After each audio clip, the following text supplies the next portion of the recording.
இறையேசுவில் பிரியமான சகோதர சகோதரிகளே, இன்று நற்செய்தி வாசகத்தில் புனித மத்தேயு அவர்கள் ஆண்டவருடைய கோபத்தை பற்றி பேசுகிறார்.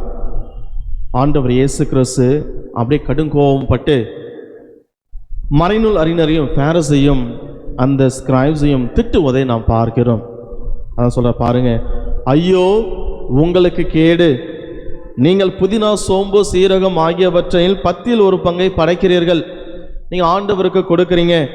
ஆனால் முக்கியமானதாக இருக்கக்கூடியது நீதி, இரக்கம், நம்பிக்கையை விட்டுறீங்களே, அதனால் உங்களுக்கு ஐயோ கேடு என்று ஆண்டவர் இயேசு கிறிஸ்து கோபப்பட்டு இந்த பரிசேயர்களையும் மறைநூல் அறிஞர்களையும் திட்டுவதை நாம் பார்க்கிறோம்.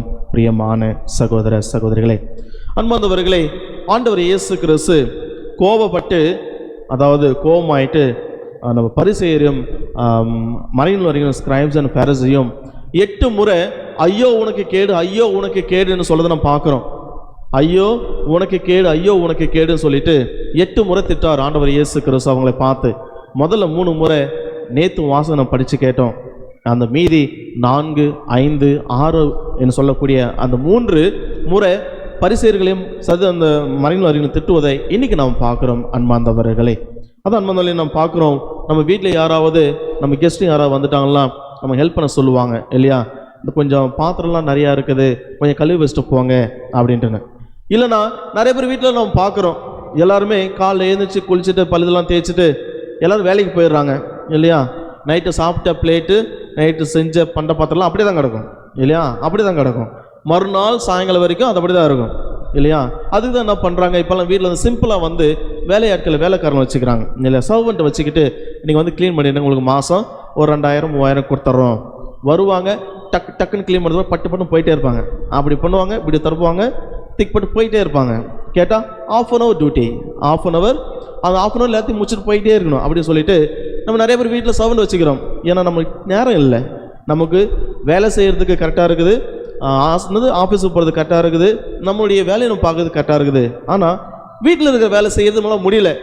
அதே மாதிரி பெருக்கிறதுக்கு துடைக்கிறதுக்கு கூட நம்ம ஒரு ஆள் வச்சுக்குவோம் இல்லையா? குனிஞ்சு பெருக்க முடியாது, குனிஞ்சு பெருக்க முடியாது, ஏன்னா இடுப்பு வலிக்கும், இடுப்பு பிடிச்சிக்கும், அதனால் குனிஞ்சு பெருக்க முடியாது. அதே மாதிரி மோப்பிங் ஸ்டிக் வச்சு தேய்க்க முடியாது, ஏன்னா அதே மாதிரி இடுப்பு கைகள்லாம் பிடிச்சிக்கும், வலிக்கும், அதனால் அதுக்கு ஒரு சவுண்ட் வச்சுக்கிறாங்க. அன்பார்ந்தவர்களே, நான் ஏன் இதை சொல்கிறேன்னா பாருங்கள், இவங்க வருவாங்க, அவங்களுக்கு கொடுத்த வேலை என்னது?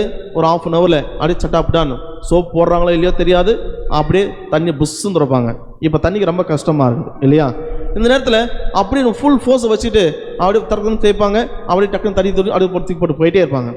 ஆனால் அது ஸ்மெல்லு காலையில் வரைக்கும் இந்த வீட்டுக்காரர் வந்து எடுத்து பார்க்குற வரைக்கும் பல மேலே இருக்கும், அதை மேலடியே காமிச்சு போயிட்டே இருப்பாங்க. ஆனால் உள்ளே பார்த்தா சோப்பு நோர் அப்படியே தான் இருக்கும் இல்லையா? காஞ்சி போன பிறகு பார்த்தா அந்த பிளேட்டில் சோப்பெல்லாம் அப்படியே ஒட்டிக்கிட்டு அப்படியே மாவு மாதிரி இருக்கும் இல்லையா? அப்படி தொடச்சி பார்த்தா அப்படியே வெள்ளையாக இருக்கும், அப்படி மூஞ்சலாக பவர் வெறுப்பு போயினே இருக்கும். கேடு, வவுட் டு யூ அப்படின்னு சொல்கிறாரு. எதுக்கு? இந்த மின்ட்டு, இந்த சோம்பு இருக்கக்கூடிய ஒரு சேலரி கொடுக்க மாட்டேங்கிறீங்க, உங்ககிட்ட வரவங்கக்கிட்ட ஐயோ எனக்கு தேவை அப்படின்னு சொல்லிட்டு அந்த பூர் மக்கள் மீது நீங்கள் இரக்கத்தை காட்ட மாட்டேங்கிறீங்க, அதுக்கு மேலே கடவுள் மீது நீங்கள் நம்பிக்கை வைக்க மாட்டேங்கிறீங்க அப்படின்னு சொல்லிட்டு முக்கியமான இதெல்லாம் நீங்கள் பண்ண மாட்டேங்கிறீங்க. உங்களுக்கு எது முக்கியமோ அதை மட்டும் தான் பண்ணுறாங்க. அவங்களுக்கு என்ன முக்கியம்? என்ன வேர்ல்ட் திங்ஸ் மட்டும் தான் முக்கியமாக இருக்குது. எதெல்லாம் அவங்களுக்கு இன்கம் வருதுமோ அதன் வழியாக அந்த லாவை மக்கள் மீது திணிக்கிறார்கள், மக்கள்கிட்ட கொடுக்குறாங்க. இதெல்லாம் நீங்கள் ஃபாலோ பண்ணணுன்ட்டுன்னு கடவுளுடைய லாவை கொடுக்கல, மாறாக அவங்களே உருவாக்குன, அவங்களே செஞ்சு வச்ச அந்த லாவை மக்கள்கிட்ட கொடுக்குறாங்க. இதெல்லாம் நீங்கள் கடைபிடிக்கணும்னு அதான் பார்க்குறோம். அவங்க வந்து ஓவர்லோட் ஆயிடுறாங்க, அவர் ஓவர் பர்டன் ஆயிடுறாங்க.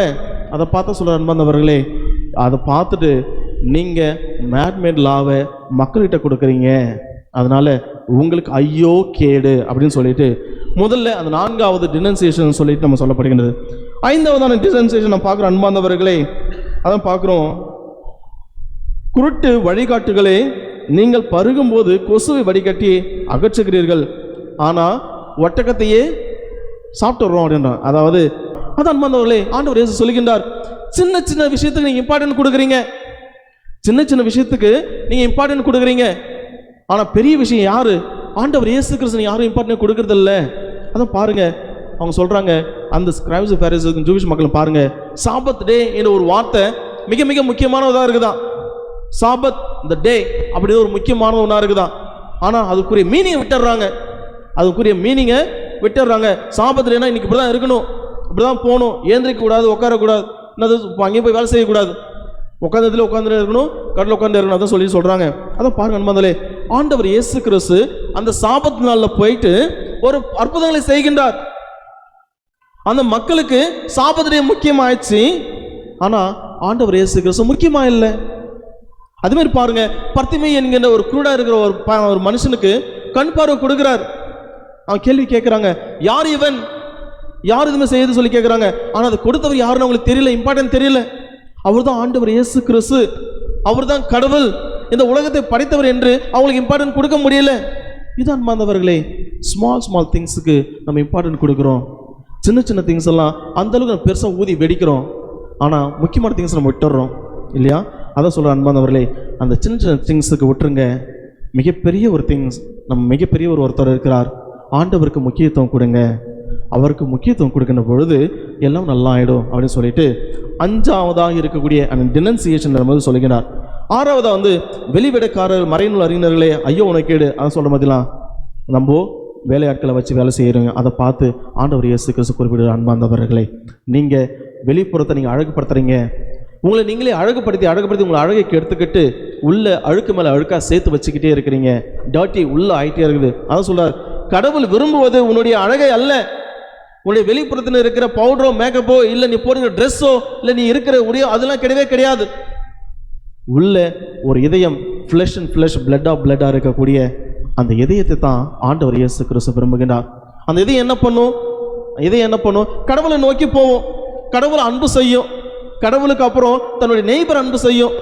அந்த நெய்பர் அன்பு செய்த பிறகு தன்னுடைய இடத்துல வருகின்ற மக்களுக்கு இரக்கத்தை காட்டுகின்ற பொழுது அன்பாந்தவர்களே, நமக்கு எதிராக பாவம் செஞ்சவங்களுக்கு என்ன பண்ண அந்த இதயம் மன்னிக்கும் அப்படின்னு சொல்லிட்டு ஆண்டவர் இயேசு கிறிஸ்து குறிப்பிட்ட அன்பாந்தவர்களே, இதுதான் எசன்ஸ் ஆஃப் ரிலிஜன் சொல்லிட்டு நேத்தையும் அழகாக ஆண்டவர் இயேசு கிறிஸ்து சொல்லியிருக்கிற அன்பாந்தவர்களே.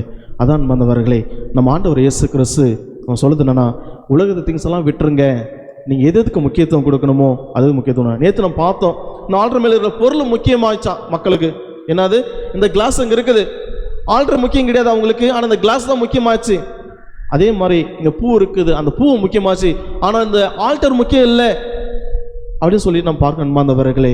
ஆனால் சின்ன சின்ன திங்ஸ் அவ்வளோ இம்பார்ட்டன்ட் கொடுக்குறாங்க, அவ்வளோ இம்பார்ட்டன்ட் கொடுத்து மக்களை அந்த அளவுக்கு கஷ்டப்படுத்துகிறாங்க. அவங்களும் மேலே வர மாட்டேங்கிறாங்க, இவங்களும் மேலே வர மாட்டேங்கிறாங்க, இல்லை மற்றவங்க யாரும் மேலே வரது விட மாட்டேங்கிறாங்க. இதுதான் அவங்களுடைய மென்டாலிட்டியாக இருக்குது அன்பார்ந்தவர்களே. அதான் ஆண்டவர் சொல்லார், அதை அடியோடு நான் வெறுக்கிறேன். நீ இப்படியெல்லாம் செஞ்சா உனக்கு ஐயோ உனக்கு கேடு, நீ மரத்துல மேலே வரவங்கிட்ட உனக்கு ஐயோ உனக்கு கேடு, நீ தேய் எண்ணத்தோடு இருந்தால் நீ உனக்கு ஐயோ உனக்கு கேடு, நீ மற்றவங்கள மீது பழி சுமந்தா உனக்கு ஐயோ உனக்கு கேடு, உனக்கு அவ்வளோ ப்ரைடு இருந்துச்சா உனக்கு ஐயோ உனக்கு கேடு, இல்லை if you don't love anybody ஐயோ உனக்கு கேடு. நீ யாரையாவது குத்த சொல்லிட்டு இருந்தா, யாராவது நீ பிளேம் பண்ணிட்டு ஐயோ உனக்கு கேடு. அன்பார்ந்தவர்களே, அதான் ஆண்டவர் சொல்லுகின்றார், இதெல்லாம் விட்டுட்டு அன்பை பெற்றுக்கொள்ளுங்கள், இரக்கத்தை பெற்றுக்கொள்ளுங்கள், அந்த நீதியை பெற்றுக்கொள்ளுங்கள். ஆண்டவர் இயேசு கிறிஸ்து கற்றுக் கொடுத்த அந்த நீதியை பெற்றுக்கொள்ளுங்க, அந்த இரக்கத்தை பெற்றுக்கொள்ளுங்கள், ஆண்டவருக்கு முக்கியத்துவம் கொடுங்க, உங்களை தூய்மையான இதயத்தை மாற்றுங்க, உங்களை இதயத்தை கழுவுங்க அப்படின்னு சொல்கிறார். அன்பார்ந்தவர்களே, நம்ம என்னென்ன போட்டு கழுவலாம் இல்லையா? நம்ம மேலே வைக்கிற சதையை சோப் போடலாம், ஷாம்பு போடலாம், இல்லை ஃபேஸ் வாஷ் போடலாம், அந்த ஃபேஸ் பாடி லோஷன் போடலாம். ஆனால் அது எதுவுமே நமக்கு அந்த உடலை தூய்மைப்படுத்தாது, பியூரிஃபை பண்ணாது, நம்ம உடம்பை பியூராக வச்சுக்காது. ஆனால் நம்ம செய்யக்கூடிய ஜெபமும், நம்ம செய்கிற அன்பும், நம்ம காட்டுற இரக்கமும், நம்ம கொடுக்குற அந்த மன்னிப்பும் தான் நம்முடைய இதயத்தை தூய்மைப்படுத்தும். நம்ம இதயம் தூய்மை ஆச்சுன்னா நம்முடைய ஆன்மாவும் ஆட்டோமேட்டிக்காக தூய்மை ஆகிடும். நம்முடைய ஆன்மா தூய்மை ஆச்சுன்னா உடல் முழுதுமே ஆட்டோமேட்டிக்காக தூய்மையாடும் என்று ஆண்டவர் இயேசு கிறிஸ்து குறிப்பிடுகிறார். ஆகவே அன்பார்ந்தவர்களே, நாம் இந்த ஸ்கிரைப்ஸ், இந்த பரிசேயரும் இல்லாமல், இந்த ஸ்கிரைப்ஸ் பரிசு மட்டும் இல்லாமல் நாம் கடவுளை பிள்ளைகளாக வாழ்வோம். கடவுள் பிள்ளைகளாக யார்? அவருக்கு முக்கியத்துவம் கொடுக்கக்கூடிய பிள்ளைகள். நீதி, நேர்மை, இரக்கம், நம்பிக்கை எல்லாத்தையும் கடைபிடிக்கக்கூடிய மக்களாக இருப்போம். ஆகவே நாம் கடவுளை அன்பு செய்வோம். கடவுளை அன்பு செய்யும் வழியாக நம்முடைய நெய்பர்ஸை அன்பு செய்வோம். நம்முடைய நெய்பர்ஸ் அன்பு செய்யும் வழியாக நாம் கடவுளுக்கே பிள்ளைகளாக மாறுகின்றோம். ஆகவே இந்த ஒரு கருத்துக்காக நீதி, நேர்மை, அன்பு, மன்னிப்பு ஆகிய இந்த கருத்து நம்முடைய குடும்பத்திலும் நம்முடைய உள்ளத்திலும் நம்முடைய உள்ளம், நம்முடைய இதயம் தூய்மைப்படுத்த வேண்டும் சொல்லிட்டு இந்த திருப்பலிலே உருக்கமாக ஜெபிப்போம். ஆண்டவர் இயேசு கிறிஸ்து நம்மையும் நம்முடைய குடும்பத்தையும் ஆஸ்வதிப்பார். ஆமென்.